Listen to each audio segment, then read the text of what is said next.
Good morning everyone. Welcome to my channel Jyotirmoyee new vlog Jyotirmoyee's vlog. হ্যাঁ বন্ধুরা, চলে আসলাম তোমাদের সামনে আজকে ব্লগ নিয়ে। একটু ব্লগটা অন্য রকমের। আজকে ব্লগ হচ্ছে রান্নার নয়, খাওয়ার নয়, আজকে হচ্ছে মাছ নিয়ে তোমাদের সামনে ভিডিও করছি। এই মাছগুলো দেখেছো, এগুলো কে খাবে বলো তো, কারা খাবে বলো তো? খাবে আমার প্রিয় পশু দল, নিমকি, মিঠাই আর গজা। এরা এগুলো খাবে না। এই যে মাছের মাথা দেখেছো, এই যে মাছের মাথাগুলো, একটা মাছের মাথা খাবে না। এই মাছের মাথাগুলো আমার বাইরে কাক আছে, সে কাকড়ে দিতে হবে, সেই কাকড়া খাবে। কিংবা বাইরে বিড়াল আছে আমার আলাদা, সেই বিড়ালকে দিয়ে দিই সেই কাকগুলো, জানো, এই মাছের মাথাগুলো। কাক এসে জানলা, রান্না করে জানলা এসে ডাকবে কা কা করে, নইলে কলতলে এসে ডাকবে কা কা করে। তারপর আমি এদেরকে এইগুলো দিয়ে দিই, ওরা এগুলো বসে বসে খেয়ে নেয়, কাকগুলো মহানন্দে খায়। আর আমাদের বিড়ালগুলো মাছ খাবে কীভাবে বলো তো? মাছের কাঁটা বেছে দিতে হবে, ভাত মাখিয়ে দিতে হবে, তবে তারা খাবে। এখানে 5 কিলো টোটাল মাছ আছে, দেখো 5 কিলো মাছ। এই যে মাছটা পুরো, ওখানে 5 কিলো মাছ আছে। আজকে 5 কিলো মাছ নিয়ে এসছে, গত দিন এসেছিলো 3.5 কিলো। আজকে মনে হচ্ছে একটা ভিডিও দেবো, ঠিক আছে, যে এই মাছের ভিডিও দিই, তার জন্য চলে আসলাম তোমাদের ভিডিও দিতে।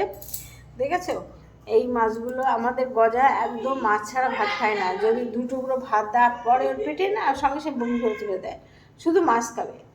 আরও মিঠা, ওদের আবদার শুনবে। নিমকির ডাক উঠেছে ওকে। আমাদের 3টে মেয়ে বিড়াল, 2টো ছেলে ছিল, ছেলে 2টো মারা গেছে, কিন্তু 3টেকে আমার অপারেশন করা। কিন্তু নিমকির ডাক ওঠে, আর ওদের 2টো ডাক ওঠে না। আমার নিমকির অপারেশনটা ভালো করে করা হয়নি। নিমকির অপারেশনটা ভালো করে করা হয়নি, ডাক্তার ঠিকমতো করতে পারিনি। কিন্তু দেখো খুব কষ্ট পায় বিড়ালটা, দেখলে আমাদের খুবই খারাপ লাগে, কিন্তু কিছু করার নেই। কিন্তু যেই ডাক উঠেছে না, অমনি আমার হাজব্যান্ডের কাছে, আমার মেয়ের কাছে গড়াগড়ি খাচ্ছে, মানে মেসেজ করে দাও, মেসেজ করে দাও। চিন্তা করে এখন ওই ডাক উঠেছে আজকে, এখন বসে বসে গড়াগড়ি খাচ্ছে, মেসেজ করে দাও। ওরা মেসেজ করছে বসে বসে, আর ও চুপচাপ আছে, ভাবো। আর এদের জন্য আমি দরজা খুলি না, জানো বন্ধুরা, আমার মিঠাই দরজা ছাড়া জানলা দিয়ে নামতে পারে না। ওই জন্য আমি দরজা খুলি না, সবসময় দরজা বন্ধ থাকে। সবাই জিজ্ঞাসা করে তোমরা বাড়ি থাকো না? আমি হ্যাঁ থাকি, বিড়ালের জন্য আমরা দরজা খুলি না। মিঠাই বেরিয়ে গেলে ও ঢুকতে চিনতে পারে না, সেই জন্য ওকে আমরা সবসময় ঘরের ভিতরে আটকে রেখে দিই। এখন আমি টোটালি 3টে বিড়ালকে ঘরে আটকে রেখে দিই, জানলা দরজা সব বন্ধ করে রেখে দিই। ওদের জন্য কাউকে বেরোতে দিই না, বাইরের ওয়েদারের সাথে ওদের মিশতে দিই না, জানো। অন্যান্য বিড়ালের সঙ্গে গিয়ে মারপিট করে। ওদের কৃমির ওষুধ খাওয়ানো হলো পরশুদিন, এখন লিভার ওষুধটা চলছে, একটা ভিডিও আনবো। আমাদের জ্বর হয়েছিল, সেই জ্বরের ছোঁয়া ওদের লেগে ওরা খাওয়া বন্ধ করে দিয়েছিল, জানো, খাওয়া বন্ধ করে দিয়েছিলো। তারপরে ও আবার সেই একদিন তো মিঠাইকে চিড়ে কত করে খাওয়ালাম, খাওয়ানোর পরে থেকে সকাল থেকে খাচ্ছে। সারাদিন কিছু খাইনি, কী করবো বলো। তারপর চিড়ে কত করে তারপরে মিঠাইকে খাওয়ালাম।